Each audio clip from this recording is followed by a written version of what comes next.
Good day everyone, I am Nina Dokdok, and for today's video I'm going to tackle about the educational challenges and the parents of family involvement of learners with autism spectrum disorder or ASD.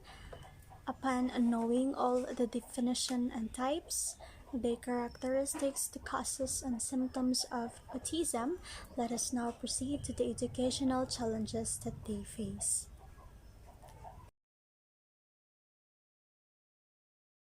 First educational challenges is cognitive processing delays. Processing delays should never be confused with intelligence.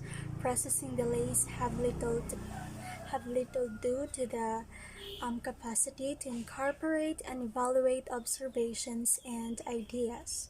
Delays in the ability to process verbal or written language have a neurological basis.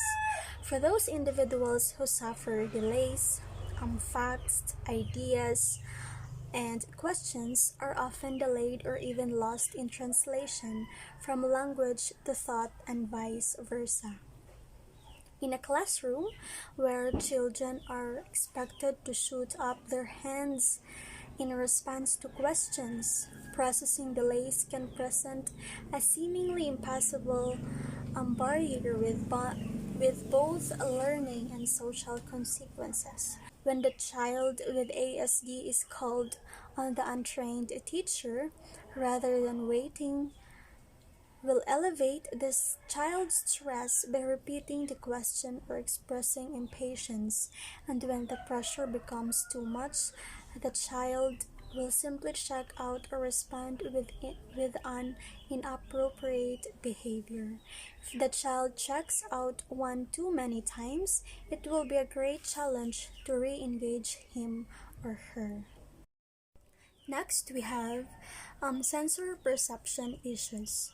Any of the senses can be involved. A child might be especially sensitive to certain sounds, have a poor sense of balance and lack depth perception, and or be unable to tolerate certain tastes and texture of foods, even when scratching of a pencil across a piece of peace might set the child's nerves on end in the same way that many of us are produced to quivering when um, when a piece of chalk squeaks on a board. The teacher needs to speak with a student and encourage him or her to tell the teacher without shame about any environmental distractions. By doing this, the teacher and administrators may learn to appreciate and alleviate many problems that can interfere with the student's ability to learn. So, normally, the child with ASD are they're poor with senses. They can't sense their sensory perceptions are poor. Next is a social skill deficits. Social skill deficits can make a student with autism the odd child out. Without training and sufficient mindfulness, even well-meaning teachers might slip into intimidating and sometimes even bullying behavior with a child who is always lagging behind and just odd. The class this the schoolroom is the perfect setting to acquire and practice social skills. The conscientious teacher can do much to help promote this and encourage the tolerance and involvement of other students to help the child become socially fluid both in terms of emoting his or her own feeling and state of being as well with interpreting the meaning and feeling implied in the expressions, words, and actions of others. So, the child with autism are most likely they're not that sociable because they don't have they can't express what they feel clearly, and they just don't want to socialize with other people. That's why they they're most likely to be called the odd child out. Next is we have expression challenges. For those children who possess the intellectual capacity to function in the general class, speech and language skills can still present a number of obstacles. They may have problems expressing their own emotions and feelings as well, perceiving and knowing how to respond to those of others.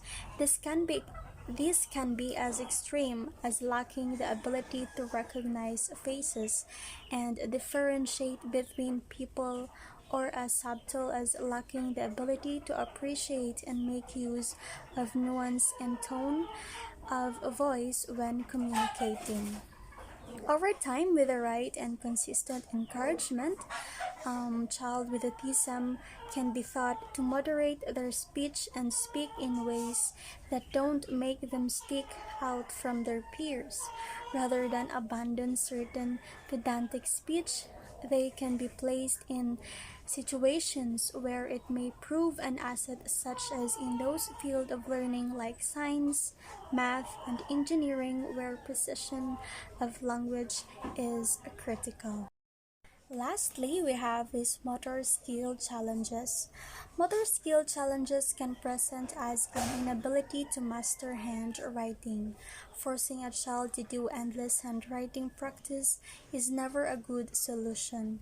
Yet, this is the most common approach for children with poor handwriting. What typically occurs with forced solo practice is that the child's bad habits are reinforced.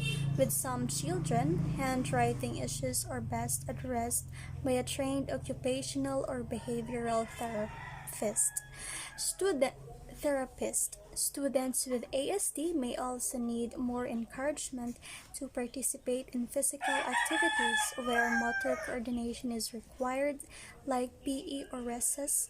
In this situation, it is important to reinforce any and all attempts by the child to participate. Autism is a common disorder found in most schools and classrooms. Students with autism often find the classroom environment challenging. Schools have a moral and legal obligation to provide inclusive education for students with autism, but they often fail to meet requirements. Educators do not feel knowledgeable or confident in supporting students with autism in the classroom. However, successful inclusion is possible if educators commit to ongoing training that uses evidence-based practices, supports students socially, and addresses environmental challenges. Students with autism are unique individuals with their own strengths and challenges. Therefore, it is important that educators are well prepared and confident in their ability to create an inclusive classroom, as what like Mom Francis discussed to us, like in inclusive education, the students with special needs they need support from their parents, or from teachers, so they can learn with the lessons properly, and they can um, they can be sociable to their other classmates. Now let's proceed to the parents' family involvement. Parental involvement plays a critical role in the development of children with autism spectrum disorder, or ASD, and can promote developmental and educational outcomes. Parental support is very important for students with special needs, not just for students with autism, because they need that support from their parents for them to be motivated to learn and to be better for themselves.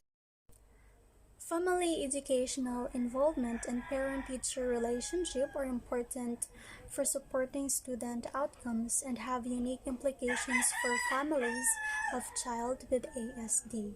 but a new study published Tuesday in The Lancet has showed that parents of children with autism may be able to work with them from a young age to help reduce the severity of the symptoms and improve their ability to communicate.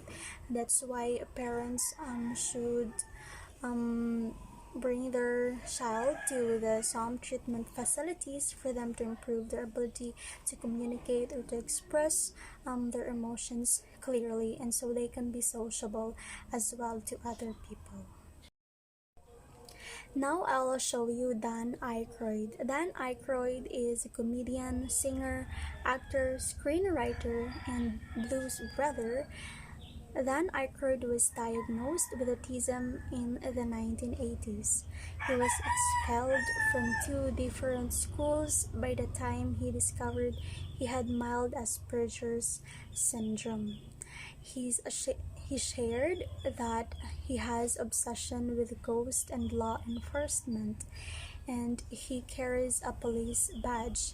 In an interview with Terry Gross, Aykroyd states, "If I don't have a badge on me, I feel naked." In other interview, he shares that he has also diagnosed with Tourette's at 12, but symptoms were later controlled through therapy. Aykroyd did not let his diagnosis stop him from winning an Emmy Award for Outstanding Writing a Comedy, Variety, or Music Series, an honorary Doctor of Literature degree from Carleton University, and being inducted into Canada's Walk of Fame. So it's amazing how Dan um, still have lots of accomplishments behind what he have gone through when he was a child, or before that he became famous. And I have also Albert Einstein and um, Isaac Newton. They were both included in the list who are um, with who are famous people who have autism, but however symptoms are evident to them, but they haven't sure that they were diagnosed with autism. That's why it's very important if um, there are symptoms that can be seen with your child, you should go direct to the doctor so you'll know what your child has, if he or she has an autism or not. And that's it.